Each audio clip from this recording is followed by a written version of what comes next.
A family is like a house. From the outside, it can look perfect, but the closets are full of secrets. For R&B stars, those closets are huge. We're talking about hidden children, secret identities, and a music legend who was hiding a secret illness that led to a heartbreaking end. 1. Oprah Winfrey's secret sister. Everyone knows Oprah Winfrey. She is a powerhouse, a billionaire, and one of the most trusted names in the world. Many people are crazy about her. Her life story of rising from deep poverty in Mississippi to become the queen of all media is legendary. She has interviewed countless R&B stars and helped launch many careers. But, you see, she was hiding a family secret of her own, one she didn't even know about for decades. Her childhood was famously difficult, moving between relatives. She thought she knew her whole family. Then, in 2011, she made a stunning announcement on her own show. She had a half-sister she never knew existed. Her name is Patricia Lee. The thing nobody tells you is that Oprah's mother, Vernita, had given Patricia up for adoption just after she was born and never told anyone. For decades, Patricia lived her life not knowing she was related to the most famous woman on the planet. She eventually pieced the story together and learned the truth. Oprah herself kept the news private for months to process it before sharing it with the world. To put it mildly, it was a family reunion that nobody saw coming. Oprah's story had a happy ending, a new family member found. But the next secret on our list is about an actress who found out her whole life was based on a lie. 2. Kerry Washington's family twist. You definitely know Kerry Washington. She's the amazing actress from the hit show Scandal and has deep roots in the music and entertainment world. She always seemed to have this perfect, put-together life. But what many overlooked was the bombshell secret her parents dropped on her just a few years ago. Kerry was preparing to go on a TV show about tracing family trees. She wanted her parents to be part of it, so she had them sit down with the show's producer. She thought they'd just talk about their family history. But what happened next changed everything. Her parents revealed a secret they had kept from her for her entire life. The man she called Dad was not her biological father. It turned out her parents had struggled to have children. They turned to a donor for help, and that's how Kerry was conceived. They just never told her. Imagine being in your 40s, a huge Hollywood star, and finding out your whole identity is different than you thought. Kerry said she was in shock. It wasn't just a small secret, it rewrote her entire origin story. Finding out about a secret parent is one thing. But what about growing up in a family that the whole world thinks is perfect while knowing the truth? 3. Janet Jackson's family pain. The Jackson family. They are true R&B royalty, the first family of pop and soul. From the Jackson 5 to Michael and, of course, the icon herself, Janet Jackson. From the outside, they were a perfect, talented family. But the thing nobody tells you is that behind the curtain, the family dynamics were incredibly difficult. Janet Jackson, the youngest, grew up in the shadow of her brother's massive fame. For years, there were whispers about their father, Joe Jackson, and his very strict ways of managing the kids. Many people called his methods harsh and controlling. But the biggest secrets came out in Janet's own documentary in 2022. She finally opened up about her own life. She talked about the pain of her brother Michael's scandals and the allegations against him. She revealed how the stress and public drama deeply affected the entire family, often in ways they couldn't talk about. More than that, she spoke about Michael's own painful comments about her weight when they were younger, calling her names. It was a secret pain she carried for years, showing that even in the most famous family in the world, there are dark secrets. Janet's family secrets were about control and pain. But our next star endured a secret so dark, it's amazing she survived at all. 4. Tina Turner's hidden nightmare. Tina Turner was a force of nature, the voice, the legs, the energy.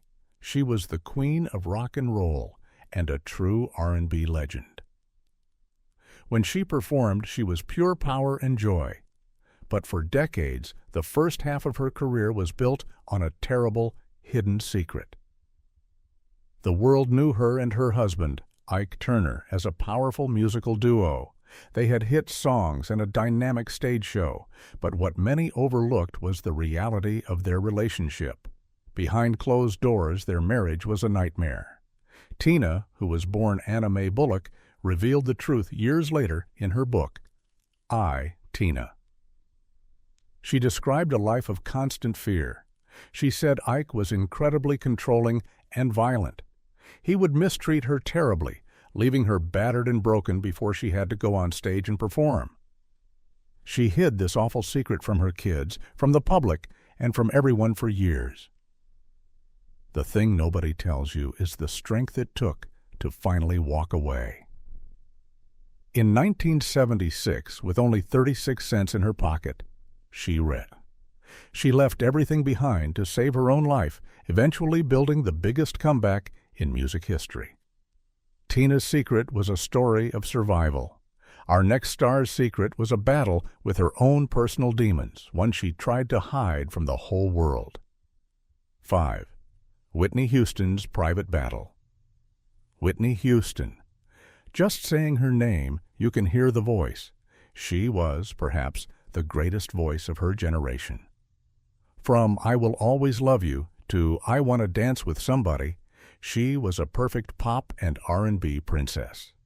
Her image was clean, beautiful, and flawless. But that image was a carefully guarded secret. The thing nobody tells you is that from very early on, Whitney was struggling. Her family life was more complicated than it seemed. Her relationship with her husband, Bobby Brown, was famously rocky and became front-page news. The real secret, however, was her deep and long-running battle with personal demons and powerful substances. For years, her family and her team tried to hide it. They wanted to protect the Whitney brand, but the truth always has a way of coming out. As the years went on, her perfect voice started to crack, and her behavior became more unpredictable. The secret she and her family tried so hard to keep eventually became a very public tragedy, leading to her heartbreaking and untimely passing in 2012. Whitney's secret battle was a tragedy. But our next story is about a family conflict that ended in the most shocking way possible. 6. Marvin Gaye's tragic family end. Marvin Gaye, the Prince of Soul. His voice was like velvet, and his music changed the world. Songs like What's Going On and Let's Get It On are timeless. He was a musical genius, but his family life, especially with his father, was a disaster. His father, Marvin Gaye Sr., spelled G-A-Y, was a strict church minister. The relationship between father and son was filled with anger and resentment from childhood. Marvin Gaye, the son, added the E to his name to distance himself. Reports from the family describe a lifetime of harsh treatment and judgment from the father. This dark family secret exploded on April 1, 1984. To put it mildly, it was a day of unbelievable tragedy. Marvin had been living with his parents. After a heated argument that day, the unthinkable happened. His own father, Marvin Sr., was responsible for his son's passing, using a firearm that Marvin Jr. had given him for protection. The world was stunned, a father ending his own son's life just one day before Marvin's 45th birthday. It was the violent end to a family secret that had been building for decades. A parent causing such a tragedy is hard to imagine, but our next R&B icon was hiding a massive secret from her own childhood, one that redefines her whole story. 7. Aretha Franklin's secret children. Aretha Franklin was the Queen of Soul, R-E-S-P-E-C-T. Her voice was a national treasure, a powerful force that could make you cry, dance, and feel. She was known for being a very private person, especially about her family. And you see, she had a very good reason. She was keeping a secret she had held since she was a child. The world knew her as a music legend, but the thing nobody tells you is that Aretha became a mother at the very young age of 12. Yes, 12 years old. She had her first son, named Clarence, in 1955. Just 2 years later, at 14, she had her second son, Edward. For her entire career, this was a closely guarded secret. She was a child herself when she had her children. Her family, including her grandmother and sister, stepped in to help raise the boys, while Aretha went on to become a global superstar. She never named the fathers, and it was a topic she refused to discuss. The secret wasn't fully revealed until after her passing in handwritten documents, found in her home. It's a shocking look into a very complicated childhood that she kept hidden from the spotlight for over 60 years. Aretha's secret was about her own childhood. Our next star's family secrets are about the childhoods of others and the dark allegations that followed him his whole life. 8. Michael Jackson's family allegations. We go back to the Jackson family because no list of R&B secrets is complete without Michael Jackson. The king of pop, he was the biggest star on the planet, but his family life was a story of extremes. We already talked about the harshness of his father, Joe. Many people believe Michael's own issues stemmed from a childhood that was stolen by fame and control. But the secrets surrounding Michael himself are dark and complicated. As he got older, his life became stranger. His home, Neverland Ranch, was a fantasy world for children. And then came the allegations, the secret that would define the rest of his life and legacy. Michael was accused of terrible, inappropriate actions with children. These accusations haunted him. His family, for the most part, stood by him, calling it all a shakedown for money. But the secret of what really happened in that house and the truth of his own childhood became a media storm. The family had to deal with public trials, non-stop questions, and the complete mystery of their most famous member. It's a dark family secret that even after his passing continues to be debated. Michael's family secrets are still a mystery. Our next star's family secret is one of identity, and it changed how we see her. 9. Beyoncé's Creole heritage. Beyoncé. She's not just a star, she's a cultural event.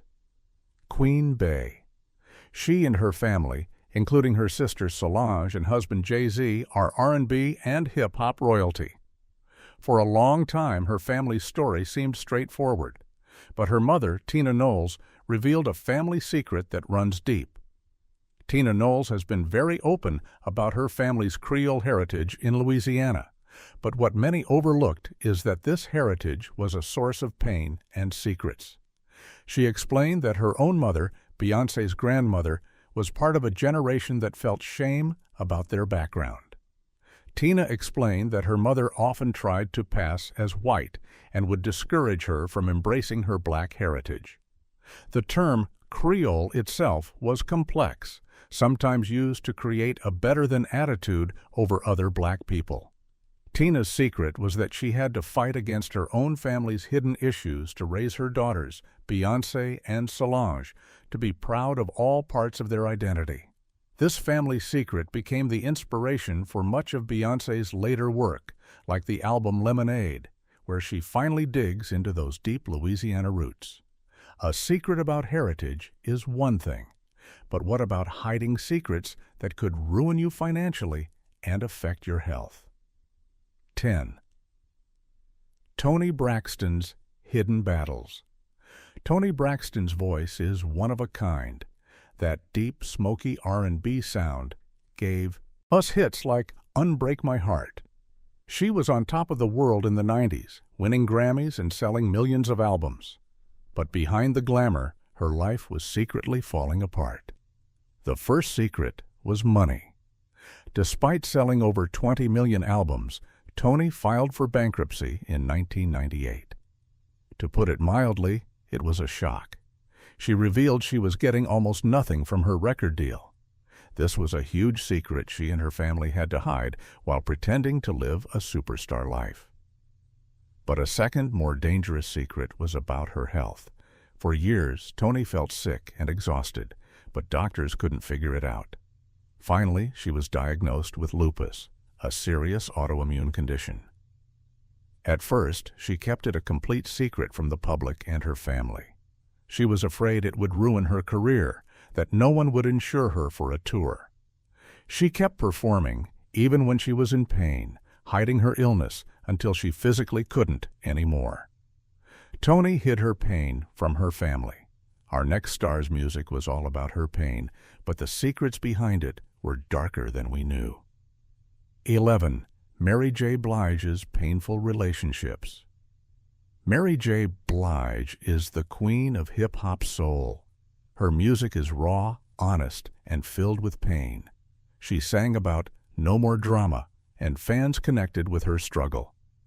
But the thing nobody tells you is that her music was a reflection of a deep, dark family secret she was living through. Mary grew up in a tough neighborhood, and her family life was not easy. She saw and experienced things as a child that were truly awful. This pattern continued into her adult life.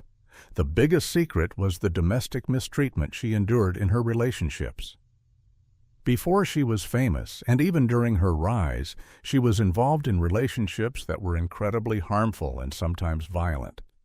She spoke later about how she was hiding this from the world, feeling ashamed and trapped.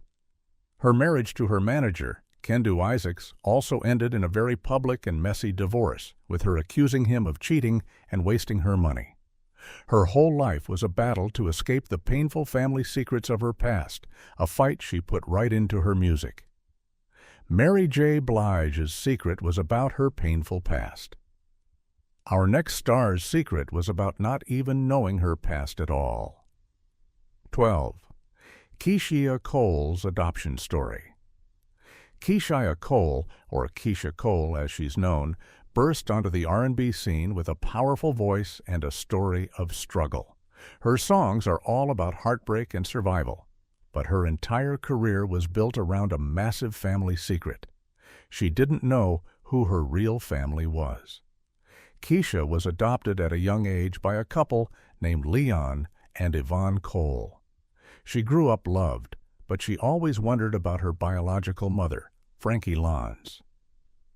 This secret wasn't just hidden, it became the whole plot of her reality TV show, Keyshia Cole, The Way It Is. The show followed her as she searched for her biological mother and father. What she found was a family secret full of drama. Her mother, Frankie, was battling serious decades-long substance issues, and her father's identity was a total mystery. The show revealed the raw, painful secret of a family torn apart by these personal demons. It was a shocking, real-life drama playing out for the whole world to see, all while she was trying to be a superstar. Keisha's secret was the center of her story. Our next star's secret was a single moment that she tried to keep hidden, a tragic accident. 13. Brandy's darkest day. Brandy is an R&B icon. From her sitcom, Moesha, to her classic songs like The Boy Is Mine, she was America's sweetheart. She had a perfect, squeaky clean image. But in 2006, a terrible secret would change her life forever. On a Los Angeles freeway, Brandy was involved in a tragic multi-car accident. A 38-year-old woman in another car did not survive. To put it mildly, it was a nightmare. In the moments and days after the crash, the details were a secret. The thing nobody tells you is the weight of that. Brandy was at the center of a major investigation. There were all kinds of rumors and questions. Was she distracted? What really happened? The family of the woman who passed was heartbroken and angry. For Brandy, it was a dark secret that she couldn't escape. While she was not charged criminally, the event haunted her for years. It was a devastating secret that shattered her public image, and she has said, left her in a very dark place for a long time. A secret accident is terrible, but what about a secret that was also illegal? Our next star's secret marriage is one of the most infamous in R&B history. 14. Aaliyah's secret marriage. Aaliyah, or Aaliyah, was the princess of R&B. She was talented, beautiful, and gone way too soon. Her music defined the 90s, and she was on her way to becoming a huge movie star. Her future was limitless. But she was hiding a shocking secret from her teenage years. When she first started, she worked very closely with the singer R. Kelly. He produced her first album, which was titled Age Ain't Nothing But a Number. That title became very, very creepy. For years there were whispers. Then the truth came out. In 1994, when Aaliyah was only 15 years old, she and the much older R. Kelly got married in a secret ceremony. A marriage certificate was later found. The document falsely listed her age as 18. This was a massive, illegal secret. Her family reportedly found out and was furious, having the marriage annulled just months later. It was a dark secret that was hidden from the public for years, a disturbing fact behind her angelic image. Aaliyah's secret was kept by her team. But our next star's family secrets are a long list of public tragedies, one after another. 15. Bobby Brown's family tragedies. Bobby Brown was the original R&B bad boy. From New Edition to his solo career, he had massive hits. But his name is just as famous for his rocky life, especially his marriage to Whitney Houston. The thing is, his family secrets are a long, heartbreaking story of loss. His life with Whitney was a public storm of personal demons and substance issues. But the family secrets go even deeper. The public saw the chaos, but what many overlooked was the chain of tragedy. First, the loss of his wife, Whitney, in 2012 was a blow to the whole family. But the secret pain was just beginning. Just 3 years later, his daughter with Whitney, Bobby Christina, was found in a similar tragic situation and passed away at only 22. It was an unbelievable family tragedy. But it didn't stop. In 2020, Bobby Brown's son from another relationship, Bobby Brown Jr., also passed away at 28. To lose a wife, a daughter, and a son in less than a decade, it's a family secret of pain and loss that is almost too much to comprehend. Bobby Brown's family has seen so much loss. Our next 3 stories are connected, about a famous R&B family and the secrets they kept that led to tragedy. 16. Gerald Levert's hidden heart. Gerald Levert, or Gerald Levert, was an R&B powerhouse. He had a voice that was pure soul, just like his father, Eddie Levert of the O'Jays. With his group Levert and as a solo artist, he was a legend. He always seemed so full of life. But he was hiding a dangerous secret. Gerald was known for being a big guy, and he worked hard. He was always on tour, always recording. What many overlooked was the toll it was taking on his body. He was suffering from high blood pressure and other health issues, but he kept it a secret from many. He was reportedly in pain, suffering from anxiety, and not sleeping. But he didn't want to stop. He was preparing for a new album release. In 2006, at only 40 years old, Gerald Levert passed away in his sleep. His passing was a shock to the R&B world. The cause was a combination of things, but it was clear his health problems were much more serious than he ever let on. He kept his pain a secret, and it cost him his life. Gerald's secret was his own health. His brother's secret was even more tragic, and it happened in a place where he should have been safe. 17. Natalie Cole's battle with her father's legacy. Natalie Cole had one of the most famous fathers in music history, the legendary Nat King Cole. His smooth voice was iconic, but this legacy was a heavy secret for Natalie to carry. Her father passed away when she was only 15. As she grew up and started her own amazing R&B career, she felt the pressure of his perfect image. But Natalie had a secret of her own. She was battling a very serious, very powerful addiction to substances. This was a family secret she tried to hide for years. She was the daughter of a legend, and she felt the shame of her personal demons. She hit rock bottom, and her career was almost destroyed. Her family secret was out, but her story is one of a comeback. She got clean. And in 1991, she released the album Unforgettable with Love. She used technology to create a duet with her long-gone father. It was her way of finally facing the family secret, her own struggles, and her father's legacy, all at once. It became the biggest hit of her career. Natalie Cole's secret was a battle with addiction. But our next story, from the Levert family, is a secret that ended in tragedy. 18. Sean Levert's jail. Tragedy. This is the second part of the Levert family tragedy.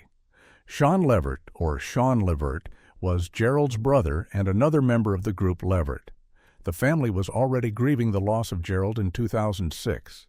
But just 2 years later, another unbelievable tragedy would strike, wrapped in a terrible secret. In 2008, Sean Levert was in trouble with the law over child support payments. He was sentenced to time in jail. Just 6 days into his sentence, Sean was found unresponsive in his cell. He was rushed to the hospital and passed away. He was only 39 years old. The family was devastated and confused. How could this happen? The secret that came out was shocking. The autopsy revealed that Sean was sick. He had high blood pressure and other serious health issues, but the real secret was that he was reportedly denied his prescribed medication while in jail. The family said he was sick and that the jail failed to care for him. It was a hidden failure that turned a minor offense into a death sentence. The Levert family secrets are heartbreaking. Our next star was also hiding a health secret that led to a sudden, shocking end. 19. Heavy D's hidden clots. Heavy D was the overweight lover of hip-hop and R&B. He was a huge star in the late 80s and 90s with a smooth flow and a positive vibe.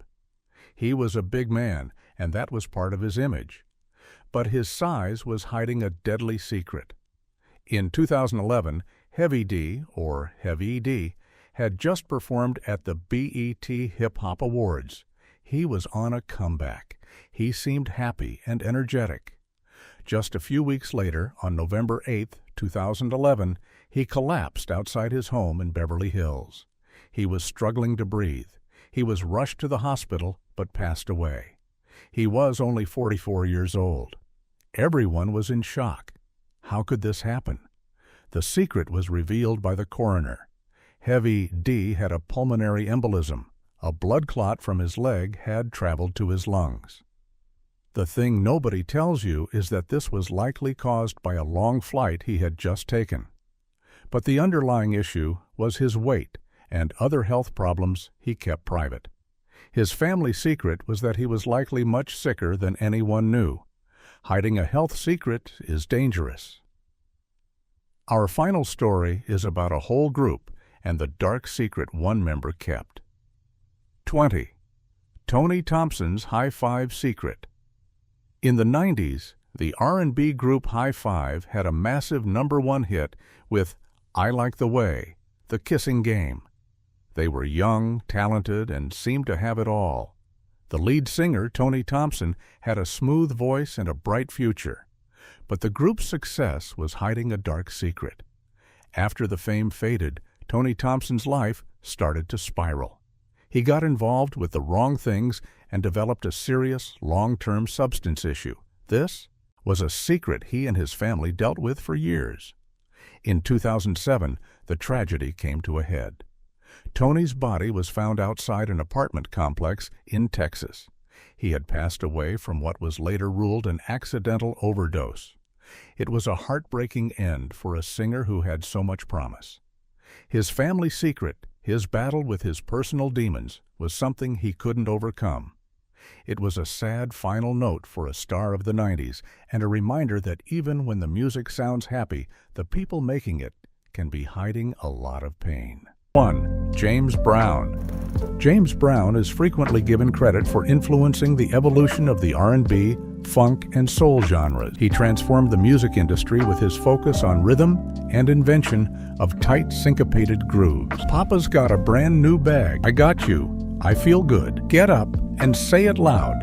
I'm black and I'm proud are some of his most well-known songs. The last one became an anthem for the civil rights movement. James Brown, who is well known for his thrilling live performances, established the benchmark for showmanship in live music. His concerts became legendary due to his powerful voice, engaging dancing skills such as the mashed potato and his well-known James Brown Shuffle, and intense force. James Brown had a turbulent personal life that frequently made headlines due to his numerous marriages and relationships. He had multiple marriages and numerous children, some of whom have discussed their complex ties with him since his passing. Controversies surrounded his personal life, including allegations of abuse and legal troubles. Public rumors about secret lovers and relationships that were kept out of the public eye during James Brown's career fueled suspicion about his love life. It has been stated that several of these liaisons and affairs were only made public after his passing. His personal life was even more mysterious because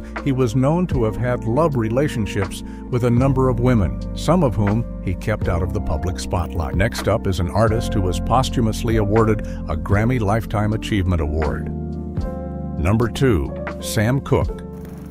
Known as the King of Soul, Sam Cooke was an innovative American singer, composer, and businessman. His ability to merge pop, R&B, and gospel with his rich, smooth voice helped influence the style of contemporary soul music. Cooke was among the first musicians of African American descent to take charge of his own business and career. He established SAR Records, his own record company, in the early 1960s, and started his own business in a field that was frequently controlled by white executives. He is also recognized for having paved the path for upcoming black musicians to have greater autonomy and control over their work. Sam Cooke's personal life, especially his relationships with women, was frequently the focus of gossip. Throughout his career, there were rumors and speculations of secret lovers and affairs, despite the fact that, like many celebrities of his time, he kept his love life hidden. Although some have stated he had other, less well-known relationships as well,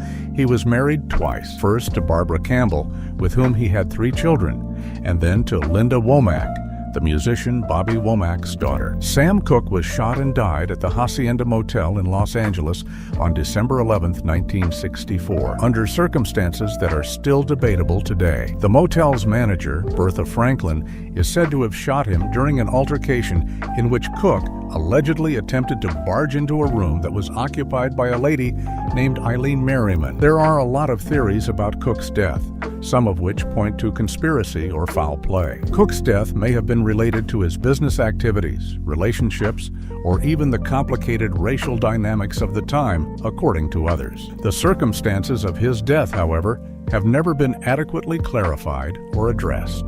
Number 3.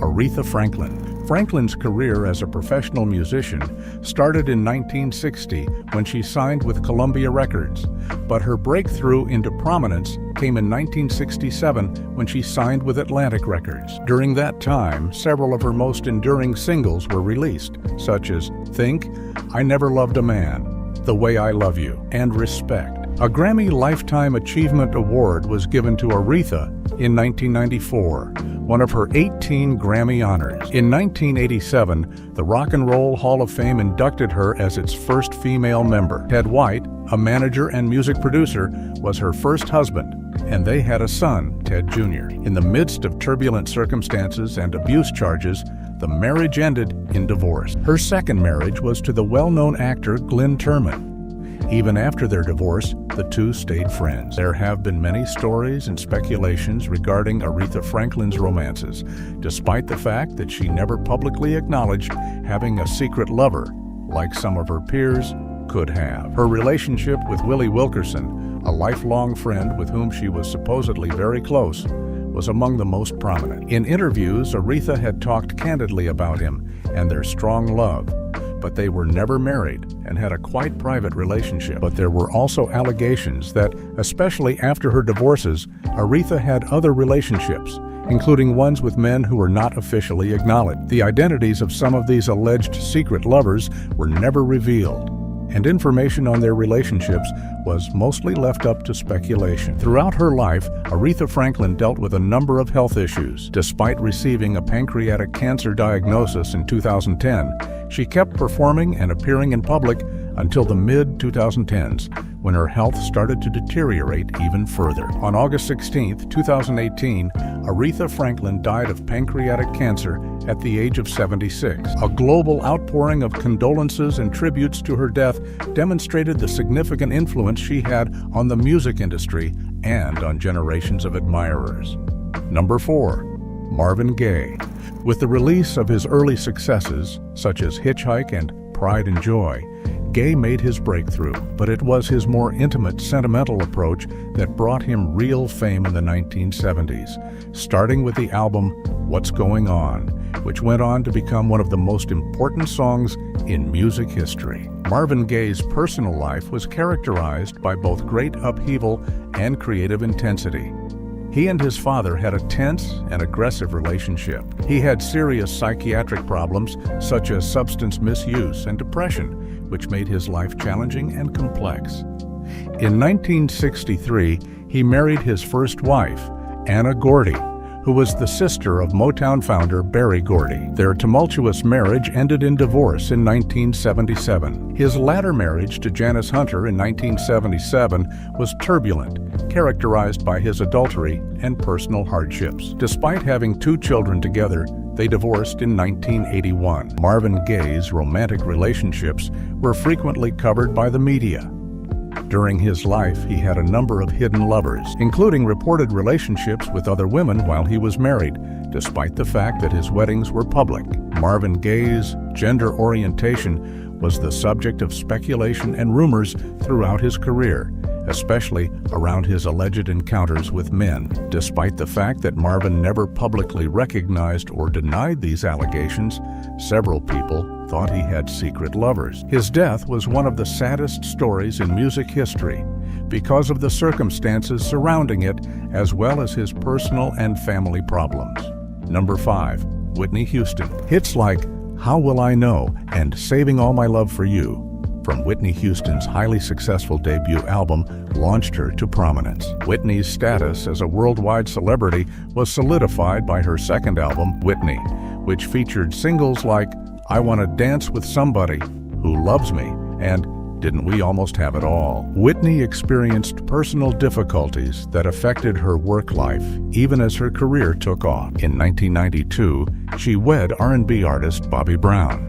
Their marriage was turbulent and widely reported. Much of her career in the 1990s and early 2000s was overshadowed by the couple's substance misuse issues and claims of domestic violence. In the 2000s, Whitney's substance problems, along with the demands of celebrity, caused public scandals and a downturn in her career. She had multiple periods of rehabilitation, and her performance started to fluctuate. Robin Crawford, Whitney's longtime companion and aide, was frequently suspected of being more than just a friend. Whitney's biography, A Song for You, later verified the allegations that the two were romantically together. Although there have been rumors over the years that Whitney had dated other women and men, none of them have ever been verified. Whitney kept her personal life extremely quiet, and she was rarely spotted in public with love partners until the dissolution of her marriage to Bobby Brown. On February 11, 2012, Whitney Houston, unforeseen, died at the age of 48.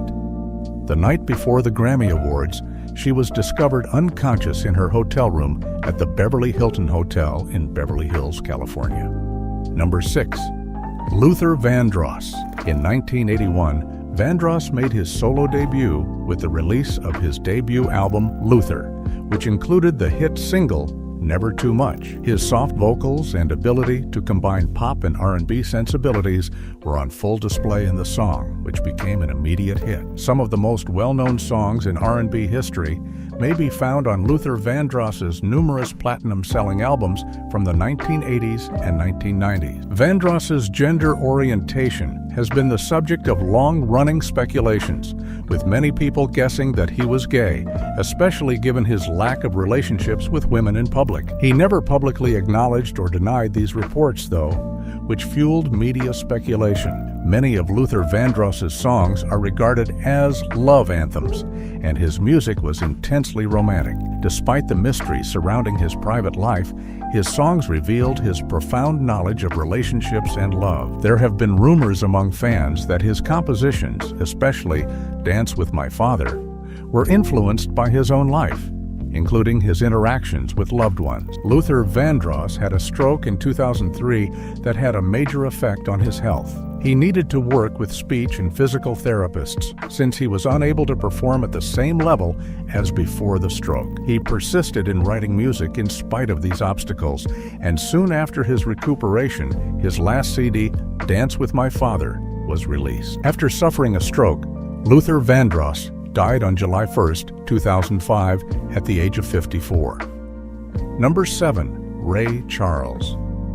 Ray Charles's first major hit came in the 1950s as a result of his early work as a session musician and band leader. He began recording some of his early singles, such as I Got a Woman, which became one of his signature songs when he signed with Atlantic Records in 1955. This song incorporated R&B with gospel, a genre that would later be referred to as soul music. In 1955, Ray married his first wife, Della Beatrice Howard Robinson. Following 22 years of a tumultuous marriage, they divorced in 1977. The two maintained their friendship in later life in spite of their difficulties. Elsie Hamilton was his second wife, whom he wed in 1986. Until his death in 2004, they remained together. It was also well known that Ray Charles had several extramarital affairs and love relationships. Throughout his life, he reportedly had several partners, and he was well known for being transparent about them. Because of his reputation for being incredibly captivating, the musician attracted a lot of ladies. He himself never concealed his womanizing habits, which were frequently a part of his public image. In interviews, he was unrepentant about his adventures and admitted to having relationships with women. Ray Charles experienced serious health issues in his later years. His health started to decline in the 1990s and early 2000s, although he still performed and recorded music. Because of his liver ailment, he eventually passed away. Their hearts were kept secret, but their voices captivated the world. Number 8. Bobby Womack. Over the course of his 6-decade career, Bobby Womack was a significant American R&B singer, songwriter, guitarist, and producer. Womack, renowned for his rich emotional range, soulful voice, and extraordinary musical ability, left a lasting impression on the R&B, soul, and pop music industry. Bobby Womack's union with Barbara Campbell, the widow of Sam Cooke, was one of his most well-known and discussed relationships. The public felt outraged over this relationship, particularly those who believed that Cooke, his former mentor and friend, had been betrayed. Despite not being a secret lover in the conventional sense, Womack's relationship with Cooke's widow was undoubtedly tainted by controversy, because it was not made public until after Sam Cooke's tragic passing. Throughout his career, Womack's love life was turbulent. Although he had several formal weddings, he also had a number of private affairs and relationships outside of his marriages. Many of these partners were unnamed or largely unknown until later in his life, and details about these relationships were frequently kept out of the public eye. Like many singers, Womack had a reputation for being charming and charismatic, which helped him land a number of love relationships with women both inside and outside of the music industry. Some of these secret encounters were said to have had a long-lasting effect on his personal and professional life, and his relationships were frequently kept under wraps. He was able to keep some parts of his romantic life private because he was an artist, particularly before the internet and the emergence of celebrity tabloids. Number 9. Keith Sweat. Make It Last Forever was Keith Sweat's first album and a huge hit. His position in the new jack swing style was strengthened by the album, which included singles like I Want Her and Make It Last Forever. Both fans and journalists were drawn to his blend of Teddy Riley's avant-garde new jack swing production with his silky R&B vocals. It is impossible to overstate Keith Sweat's impact on the R&B genre. His seductive songs, including Twisted and Nobody, which were both enormous hits, helped him gain recognition. His voice helped define the genre for years to come by fusing deep R&B with seductive love song. Keith Sweat had 2 previous marriages. Sharina Hudson was his first wife, but after a number of years, they got divorced. They have children together. In the 2000s, he later wed Jillian L. Spear, but the 2 of them divorced as well.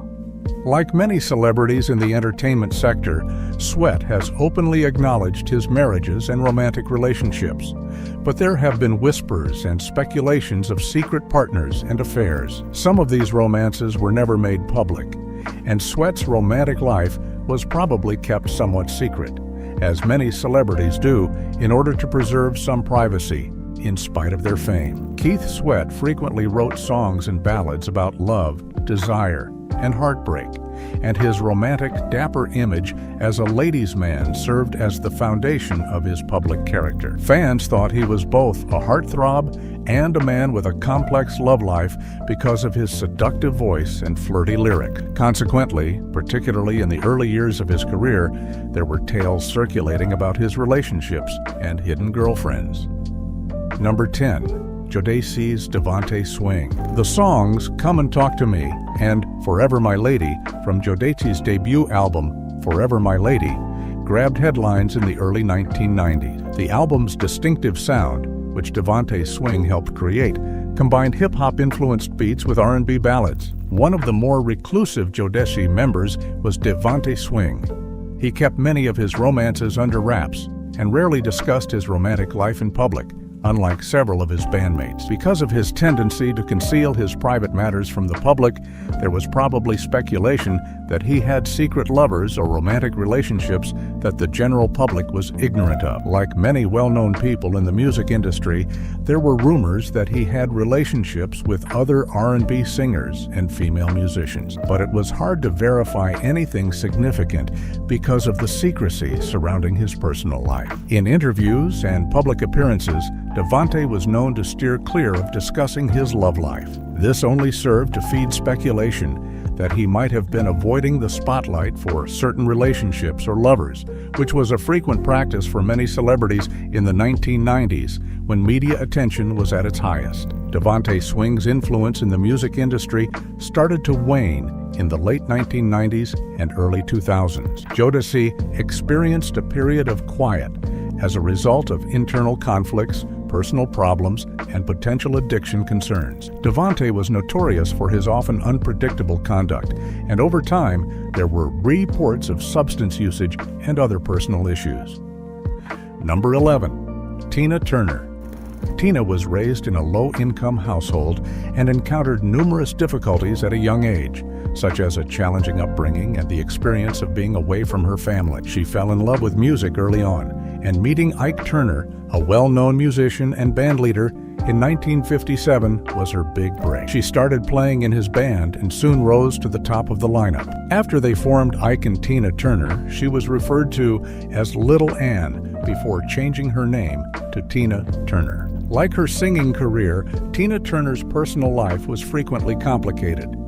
Her marriage to Ike Turner was a stormy and brutal one. Despite being one of the most well-known musical duos of their era, due to their professional relationship, Ike's abuse was widely known. Tina remained quiet in her personal life for several years after leaving the marriage.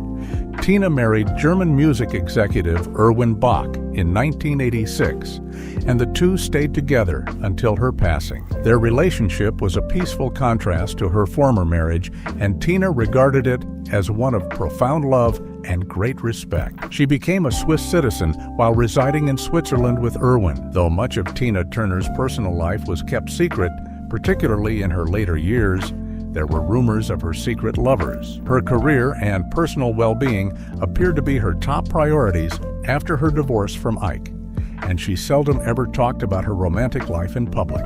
Number 12. Minnie Riperton. Minnie Riperton's career took off after her 1974 album, Perfect Angel, which featured her biggest hit, Lovin' You, was released. One of her defining songs, it became a global sensation and demonstrated her amazing ability to hit high notes, particularly in the famous whistle register. Lovin' You is still considered a classic and peaked at number 2 on the Billboard Hot 100. Riperton's passionate delivery and the song's calming, melodic elements make it a timeless anthem, particularly in the context of romantic ballads. The popularity of the song also contributed to Minnie Riperton's rise to prominence in the soul music scene of the 1970s. The music career of Minnie Riperton was closely linked to her personal life.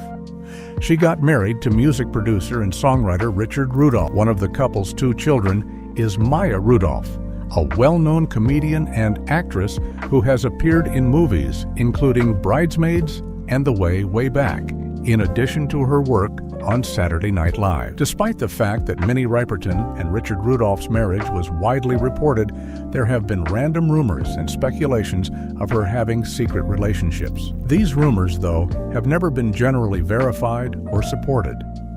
A large portion of her personal life probably remained hidden because she was a somewhat quiet person when it came to personal things, apart from her marriage. The early stages of Riperton's sickness were mainly kept under wraps, and she didn't publicly disclose her cancer diagnosis until 1979. She continued to work on songs and performances in the last year of her life because she wanted to prolong her career. After the publication of her final album, Minnie, in 1979, she kept performing until her health severely deteriorated. Lovin' You was sung by Riperton at the American Cancer Society's The Night of 100 Stars charity event, which was her final public engagement. Sadly, Minnie Riperton died on July 12, 1979, at the age of 31 from breast cancer.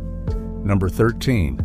Alicia Keys. At the age of 15, Alicia Keys signed a record deal with Columbia Records. However, it was when she changed to J Records and released her first album, Songs in a Minor, in 2001 that she made her breakthrough. The album's smash singles, Fallen and A Woman's Worth, made it an immediate success. Featuring her unique fusion of jazz, R&B, soul, and classical piano, Songs in a Minor won her 5 Grammy Awards in 2002, including Song of the Year and Best New Artist for Fallen, and this was only the start of a remarkable career.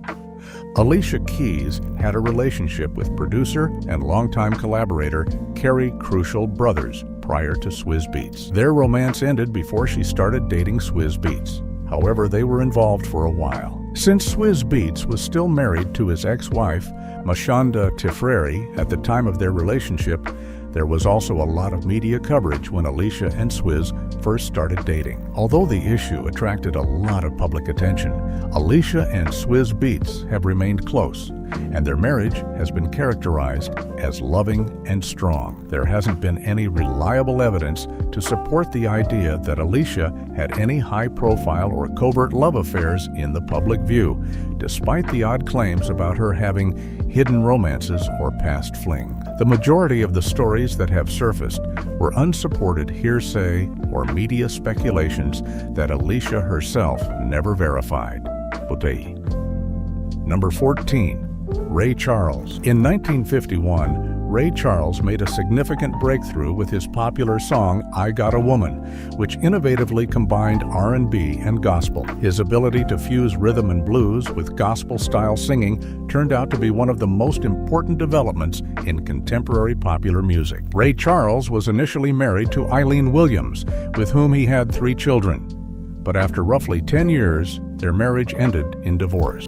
Ray Charles married Della Beatrice Howard Robinson, a native of his hometown, in 1955. After more than 20 years of marriage and 3 children together, they finally got divorced in 1977. It was well known that Ray Charles had numerous love relationships both before and after his marriages. His numerous relationships with women, which were frequently kept secret or only became public later, were a result of his wandering musician lifestyle and the demands of celebrity. During his lifetime, there were rumors about Charles's secret lovers, and he had multiple children from these unions. The specifics of these relationships are still unknown, though, as many of his indiscretions were not publicly revealed until after his passing. Many details of his romances are unknown or speculative because he was notorious for keeping his romantic life discreet. One of the numerous personal issues Ray Charles dealt with during his career was his heroin addiction. He started abusing heroin in the late 1940s,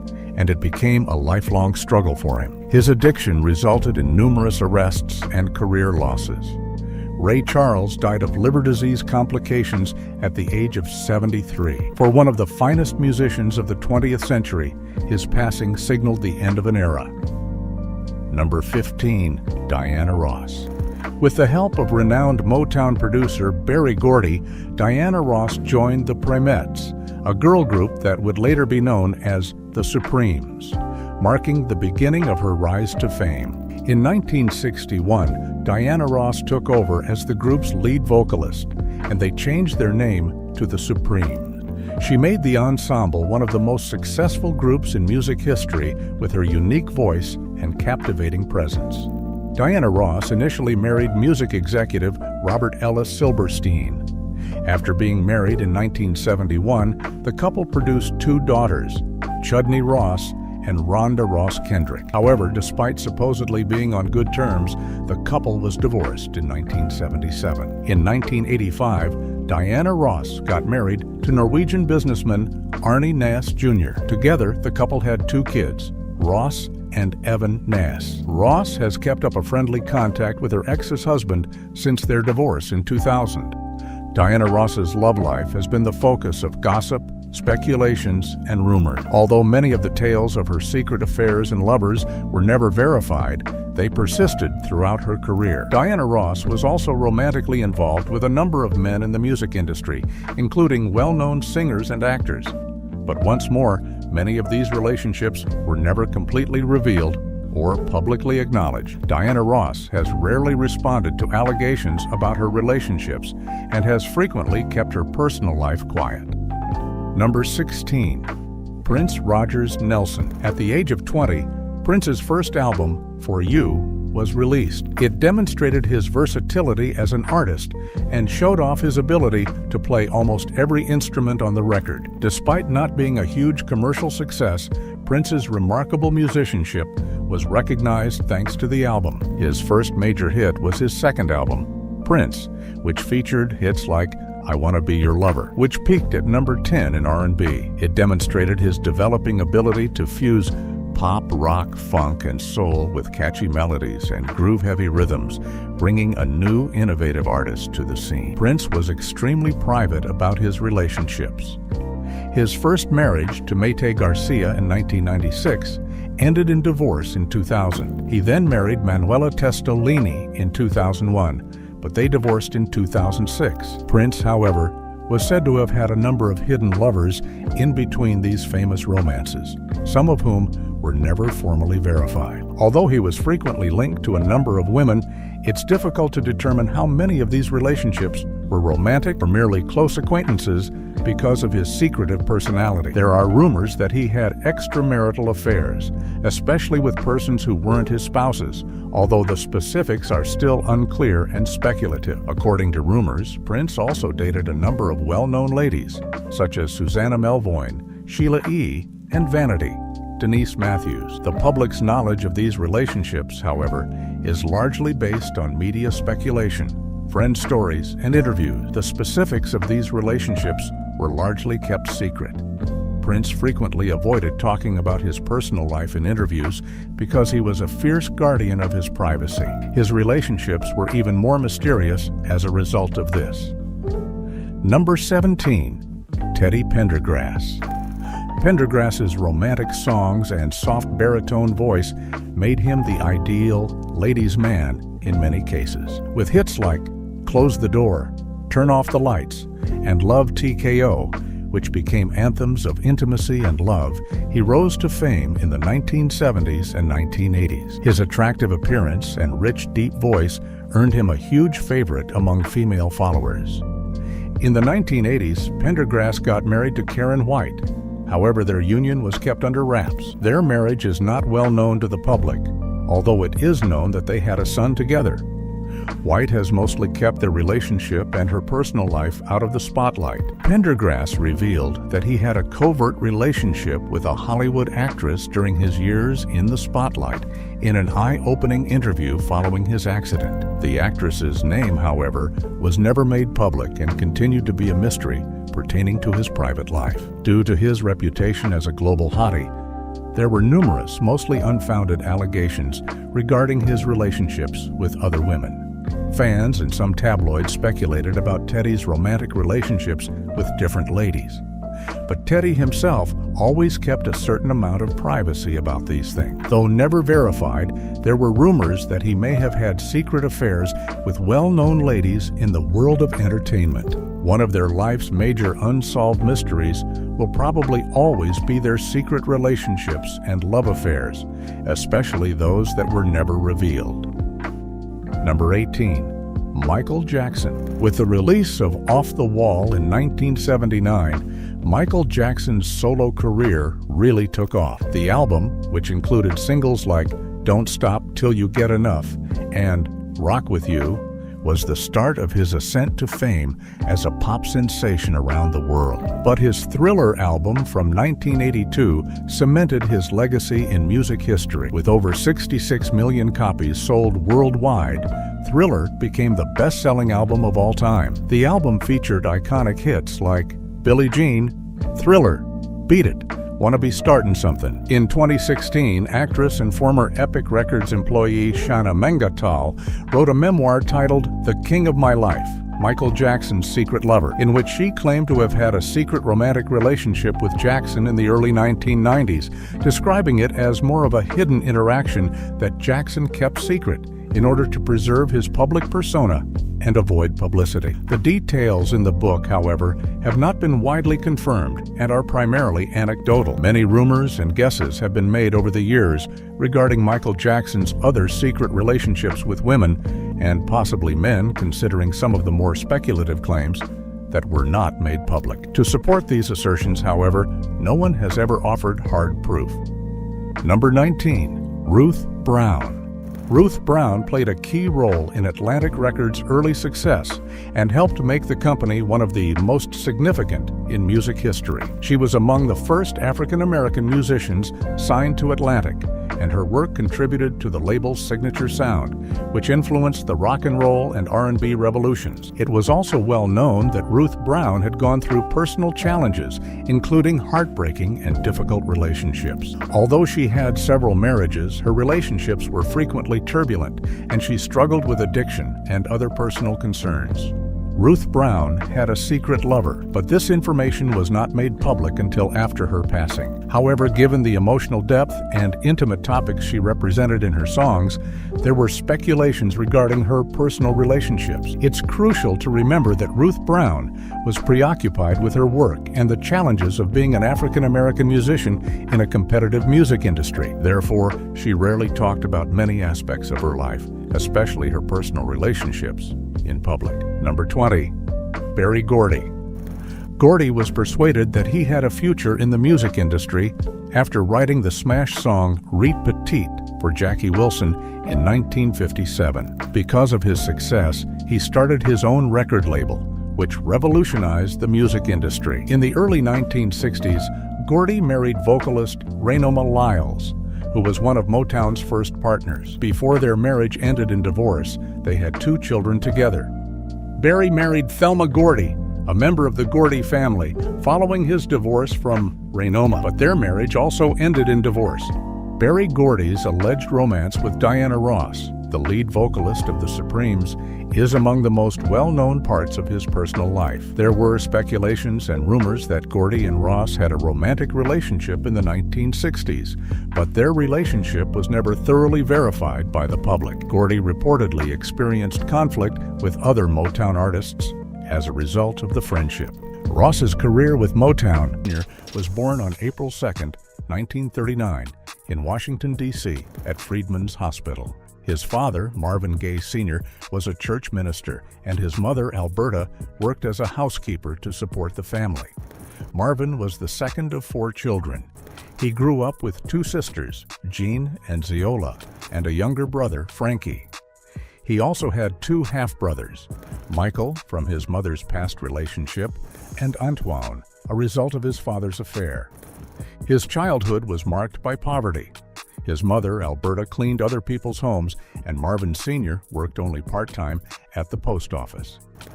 Their building stood in the southwest waterfront neighborhood, one of the oldest in the city, but it was far from beautiful.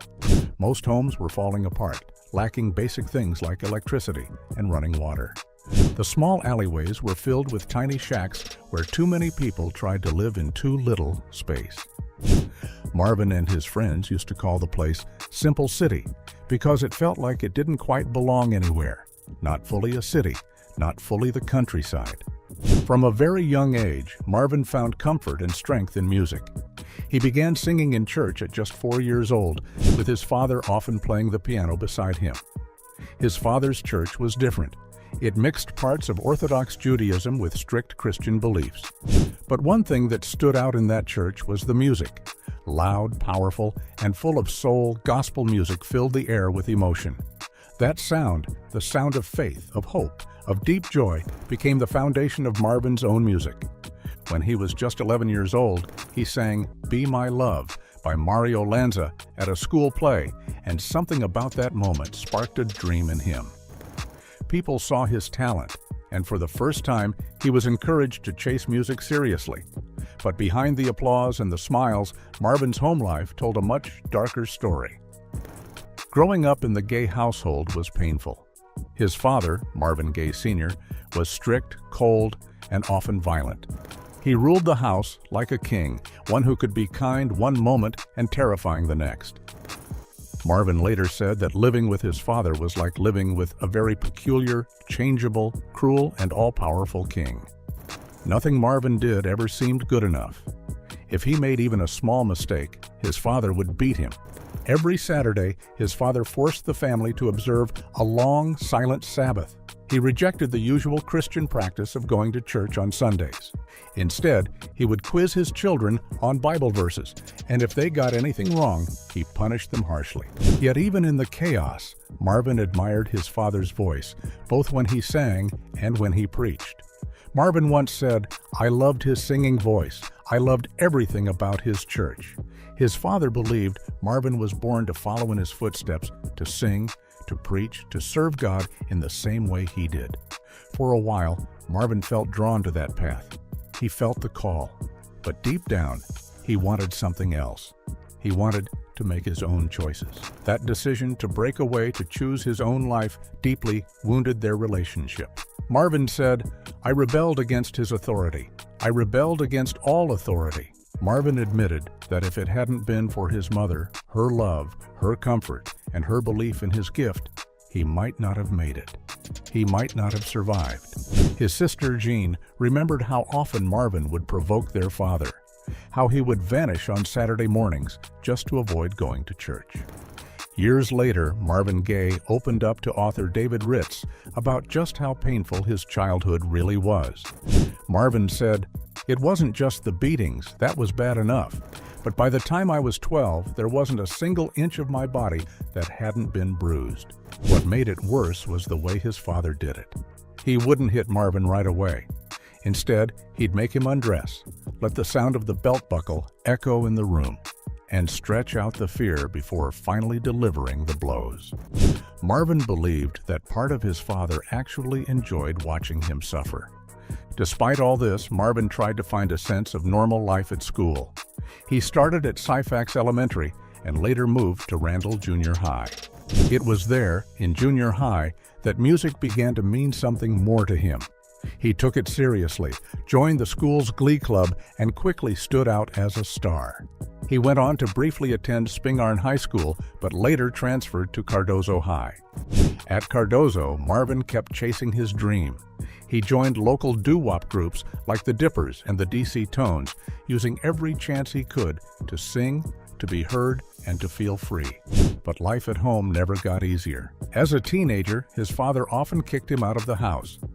By the time he turned 17, Marvin had had enough. He ran away and joined the U.S. Air Force, hoping the military might give him the escape and structure he needed. But even there, he struggled. Sent to bases in places like Kansas, Texas, and Wyoming, Marvin quickly realized the military wasn't the answer. He was tired of cleaning floors and following orders that didn't make sense to him. He pushed back, rebelled, and eventually told officers he had a mental illness. Not long after, in early 1957, he was honorably discharged. After Marvin Gaye left the Air Force, his sergeant didn't have kind words to say. He said Marvin refused to follow orders. Back in Washington, D.C., Marvin didn't waste time. He teamed up with his close friend, Reese Palmer, and formed a vocal group called the Marquis. They sang around the city, chasing any chance to be heard. Their big break seemed close when they started working with rock and roll legend Bo Diddley. Bo believed in them and even tried to get his record label, Chess Records, to sign the group. When that didn't work out, he helped them land a deal with OK Records. Their first single, Wyatt Earp, failed to chart, and just like that, the label dropped them. But Marvin wasn't ready to give up.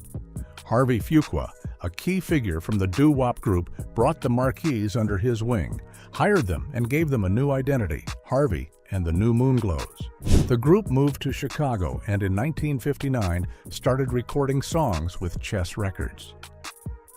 One of those songs was Mama Lucy, where Marvin sang lead for the very first time. By 1960, the group split up, but Marvin stuck with Fuqua and moved to Detroit. There, Marvin worked as a session musician, playing drums for a small label called Tree Fee Records. He was working behind the scenes now. However, that changed during the holiday season in December 1960. Marvin got the chance to perform at the home of Berry Gordy. Gordy was impressed, not just by Marvin's voice, but by his presence. He worked out a deal with Fuqua and bought part of Marvin's contract. Soon after, Marvin Gaye officially signed with Tamla, a Motown label. But at first, Marvin didn't want to sing R&B. His dream was different. He wanted to be a jazz singer, to perform smooth standards, not dance tracks. Marvin Gaye's first big step into the music world came in May 1961, when he released his debut single, Let Your Conscience Be Your Guide. A month later, his first album followed the soulful moods of Marvin Gaye. He had dreams of being a smooth, classy crooner like Nat King Cole or Frank Sinatra. But those early songs didn't catch on. The album flopped, and his voice, as beautiful as it was, didn't yet have a place in the market. To stay afloat, Marvin worked behind the scenes at Motown. He played drums for just $5 a week, which is about $50 in today's money. He backed up stars like the Miracles, the Marvelettes, and bluesman Jimmy Reed. Around this time, Marvin met Anna Gordy, the sister of Motown boss Berry Gordy. At first, it was just flirtation, but soon their bond grew deeper. She believed in him not just as a man, but as a future star. Together, they started dreaming bigger. Marvin was already signed as a solo artist, but he still didn't want to do R&B. He pushed against it, wanting to sing ballads and jazz standards, but after his album failed, reality hit hard.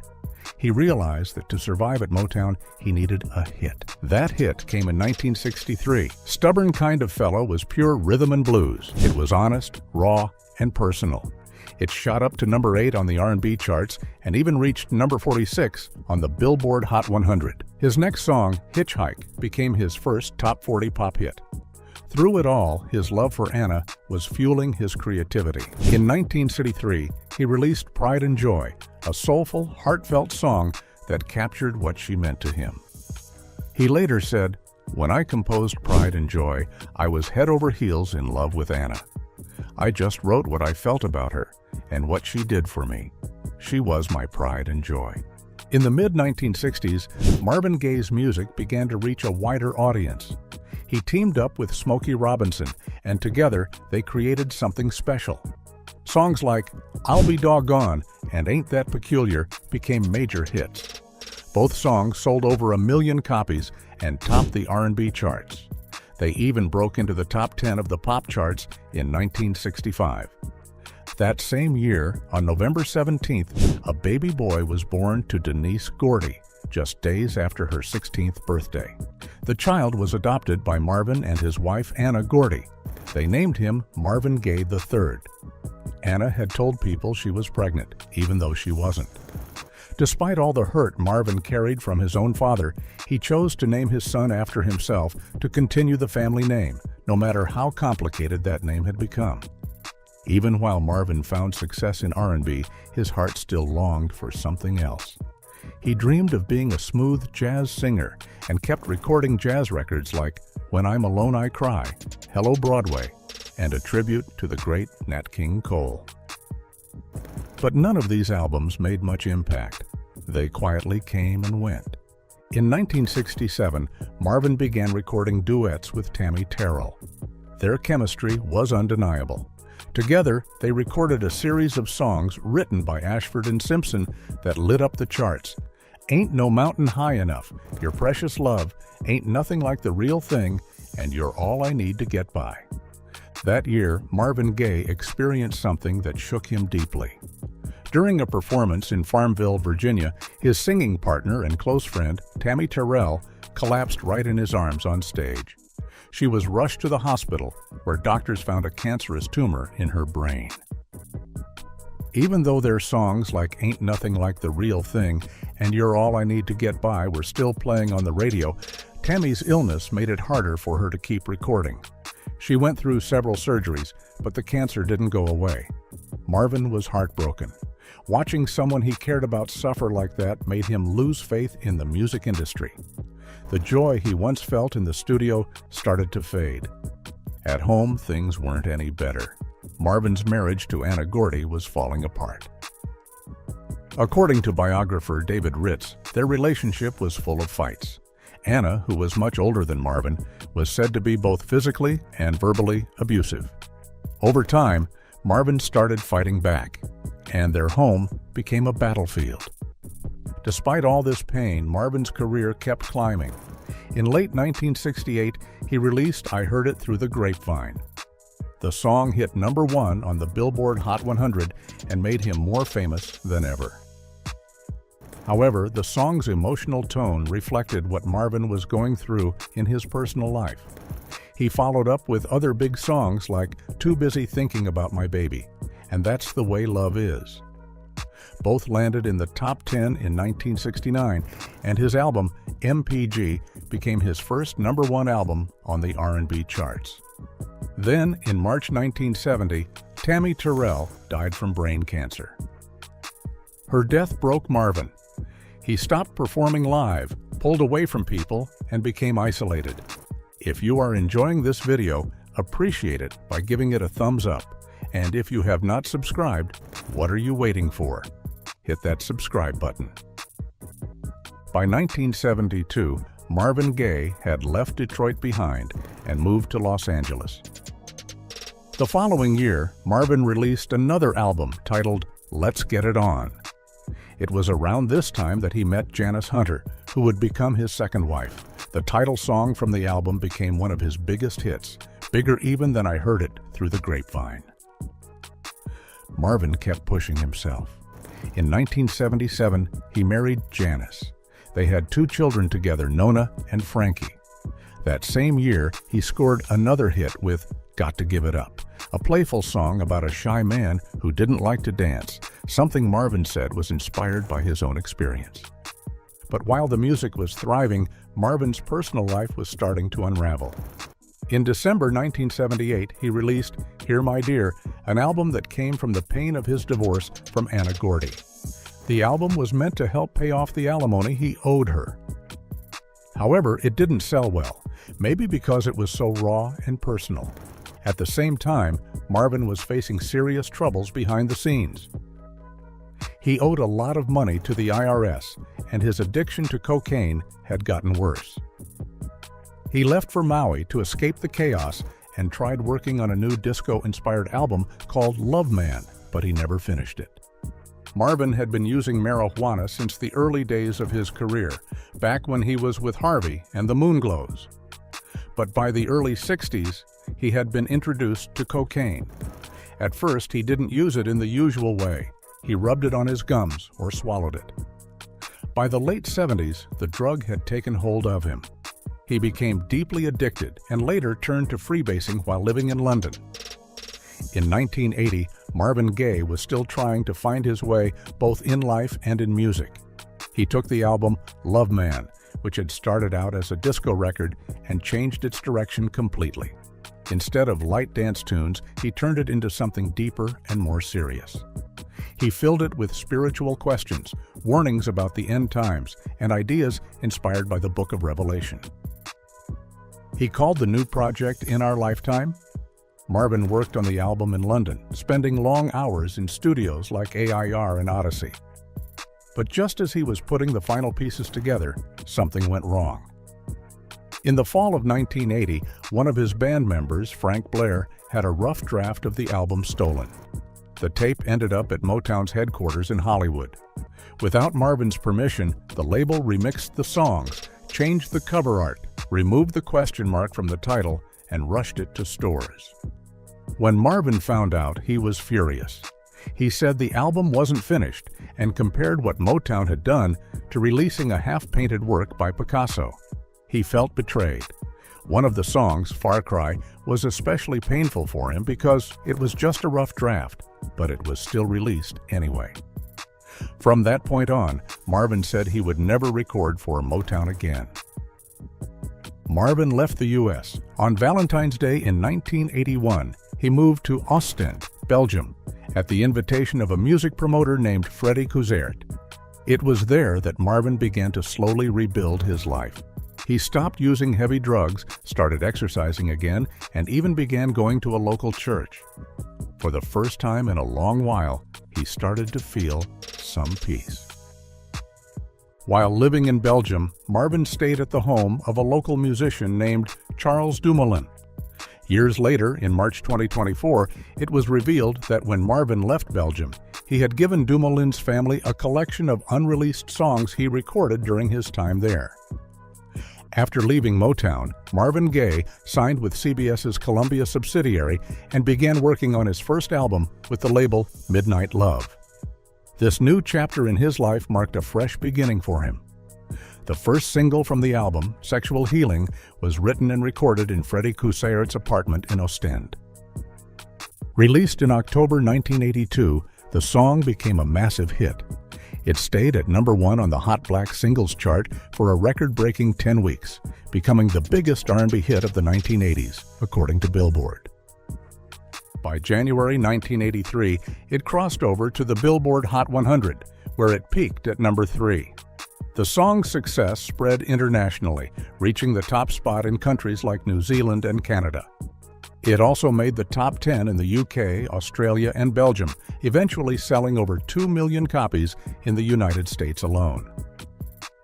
It was Marvin's most successful single to date. The success of Sexual Healing earned Marvin Gaye 2 Grammy Awards in February 1983, including Best Male R&B Vocal Performance. He also received an American Music Award in the R&B Soul category. But while Marvin's career soared, his personal life was falling apart. By early 1983, Marvin became consumed by paranoia, believing that someone was trying to kill him. This fear led him to hire armed bodyguards, wear bulletproof vests, and even send his father a gun. His sister, Zeola Gaye, later revealed that the real threat to Marvin was not from others, but from himself. As the months passed, Marvin Gaye's paranoia only deepened. His fear of being followed or attacked grew to the point where he would have his limo drivers take long, confusing routes, hoping to lose any imaginary pursuers. He even refused to step off elevators on certain floors, convinced that danger was waiting for him. In April 1983, Marvin began his final concert tour, the Sexual Healing Tour. His first show was on April 18, 1983, at the El Cortez Hotel Concerts by the Bay in San Diego. Although he had once said that a tour might be the thing to kill him, the pressures of his finances, especially his mounting taxes, forced him to go through with it. Despite the tour's success, Marvin's mental and physical health was deteriorating rapidly. His paranoia accompanied him everywhere, even on stage. He hired bodyguards to keep him safe and insisted that only his sister bring him water while he performed, fearing that he might be poisoned. He was deeply depressed, terrified, and exhausted throughout the tour. As the tour went on, his health continued to worsen, and in Florida, he was hospitalized for exhaustion. In a 1984 interview, Marvin Gaye opened up about his struggles with depression, describing himself as manic-depressive during his exile. He admitted to feeling completely at his lowest point, saying, "I really didn't feel like I was loved. Because I didn't feel love, I felt useless." His mental health continued to decline, and just days before his death, he made a desperate attempt to end his life by jumping out of a moving sports car going 60 miles per hour. Miraculously, he survived with only bruises. This was not his first suicide attempt. There had been others before. The first attempt happened in 1969 when Gaye was deeply depressed over his failing marriage. He tried to take his own life with a handgun while holed up in a Detroit apartment. Gaye's suicide was only stopped by the intervention of Berry Gordy's father. In 1979, while in Maui, Gaye's second attempt involved ingesting a large amount of cocaine. Later he said, "I'd given up. The problems were too big for me. I just wanted to be left alone and blow my brains on high-octane toot. It would be a slow but relatively pleasant death, certainly less messy than a gun." After the Sexual Healing Tour ended in August 1983, Gaye returned to the U.S. to care for his mother, who was recovering from kidney surgery. He moved into his parents' home at 2101 South Gramercy Place, a house he had bought for them in 1973. At the time, Gaye's father was absent. Later that October, Marvin Sr. returned from a business trip in Washington, D.C., where he had purchased insurance for the family's old residence. Initially, Gaye's sisters, Jean and Ziola, lived in the house, but they left soon after their father's return due to growing tensions between him and Marvin. For the next 6 months, Marvin and his father struggled to stay apart. Their relationship was filled with tension and frequent arguments. During one particularly heated quarrel at the house, Marvin Sr. called the police to have his son removed from the property. After staying with one of his sisters for a while, Marvin returned to the house, telling a friend, "After all, I have just one father. I want to make peace with him."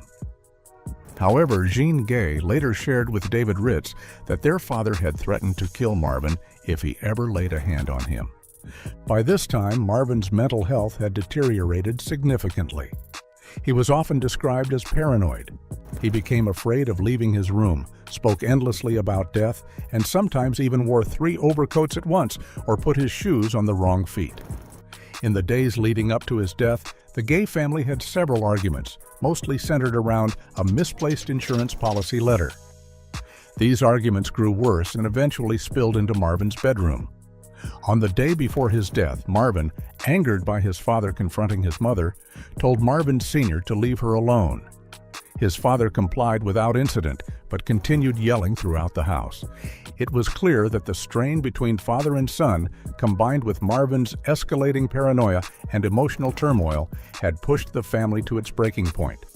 The tension would soon culminate in a tragic event that would change everything.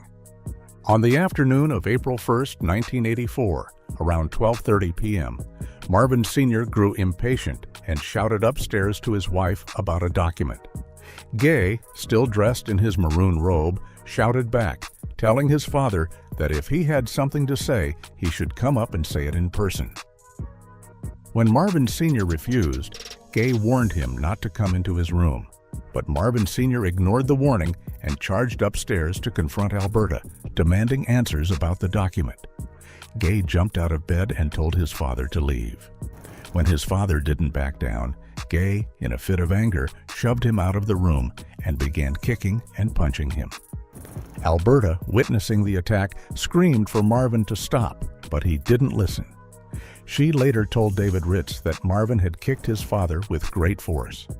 Jean, Marvin's sister, recalled that it was well known in their family that Marvin Sr. had made it clear that if any of his children ever struck him, he would kill him or her. Gay continued to attack his father, following him to the bedroom, where Alberta finally intervened and separated them, bringing Gay back to his room.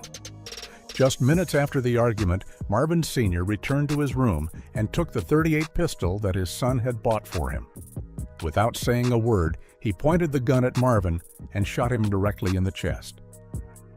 Alberta, standing nearby, screamed in shock and horror as she saw what happened. She later told the police, "I was standing about 8 feet away from Marvin when my husband came to the door with his pistol. My husband didn't say anything. He just pointed the gun at Marvin. I screamed, but it all happened so fast. He shot and Marvin screamed. I tried to run. Marvin slid down to the floor after the first shot." The first shot hit Gay on the right side of his chest, damaging his lung, heart, diaphragm, liver, stomach, and left kidney before the bullet stopped near his left side. Marvin Sr. stepped closer and shot him again, this time at point-blank range. Frankie, Gay's brother, and his wife Irene were living in a guest house on the property and heard the shots. At first, Frankie thought it sounded like a car backfiring, but when they heard the screams, they rushed outside. Alberta ran into Irene's arms, crying and shouting, "He's shot Marvin! He's killed my boy!" Frankie quickly ran to the main house, unsure whether Marvin Sr. was still there or if the situation was safe. He entered Gay's bedroom and found him bleeding heavily. Gay, barely able to speak, whispered to Frankie, "I got what I wanted. I couldn't do it myself, so I had him do it. It's good. I ran my race. There's no more left in me." The police arrived about 20 minutes after the shooting. Gay was rushed to the California Hospital Medical Center, but at approximately 1:01 p.m., he was pronounced dead, just 1 day before his 45th birthday. The cause of death was determined to be a gunshot wound to the chest, which had pierced his heart, lung, and liver, according to the Los Angeles County coroner. Marvin Gay Sr. was taken into custody and held at the Los Angeles County Jail on a $100,000 bail. During his police interview, Marvin Sr. claimed that he was scared and only meant to shoot in self-defense. He insisted that he didn't know the gun had real bullets in it, thinking there were either blanks in the chamber. When asked if he loved his son, Marvin Sr. quietly responded, "Let's say I didn't dislike him." Marvin's mother, Alberta, filed for divorce the same day, citing her official separation from her husband after their son's tragic death. She later explained, "My husband never wanted Marvin, and he never liked him. He used to say he didn't think Marvin was really his child. I told him that was nonsense. He knew Marvin was his, but for some reason he didn't love Marvin, and what's worse, he didn't want me to love Marvin either." After reviewing documents, including the amount of drugs found in Gay's system and photos of Marvin Sr.'s injuries from the final confrontation with his son, Judge Ronald George agreed to a plea bargain. In September 1984, Marvin Gay Sr. pleaded no contest to a voluntary manslaughter charge. Judge Gordon Ringer sentenced him to a 6-year suspended sentence and 5 years of probation. At the time of his death, Marvin Gay was facing serious financial problems. The IRS had demanded that he pay $1 million in back taxes and overdue alimony, with $600,000 owed to the state of California and $300,000 owed to his ex-wives, Anna and Janice Gay. In total, he was $1.9 million in debt. However, royalties from his music eventually helped to pay off those debts. When Marvin Gay passed away in 1984, music lost one of its greatest talents. In 1987, the Rock and Roll Hall of Fame inducted him, recognizing his massive contribution to soul music and the Motown sound. The Hall described Gaye as having a classic R&B voice that was both raw and sweet, projecting soulful authority and heartfelt vulnerability. A year after his death, Marion Barry, the mayor of Washington, D.C., declared April 2nd as Marvin Gaye Jr. Memorial Scholarship Fund Day. A year after Marvin Gaye's death, his mother, Alberta, started the Marvin P. Gaye Jr. Memorial Foundation.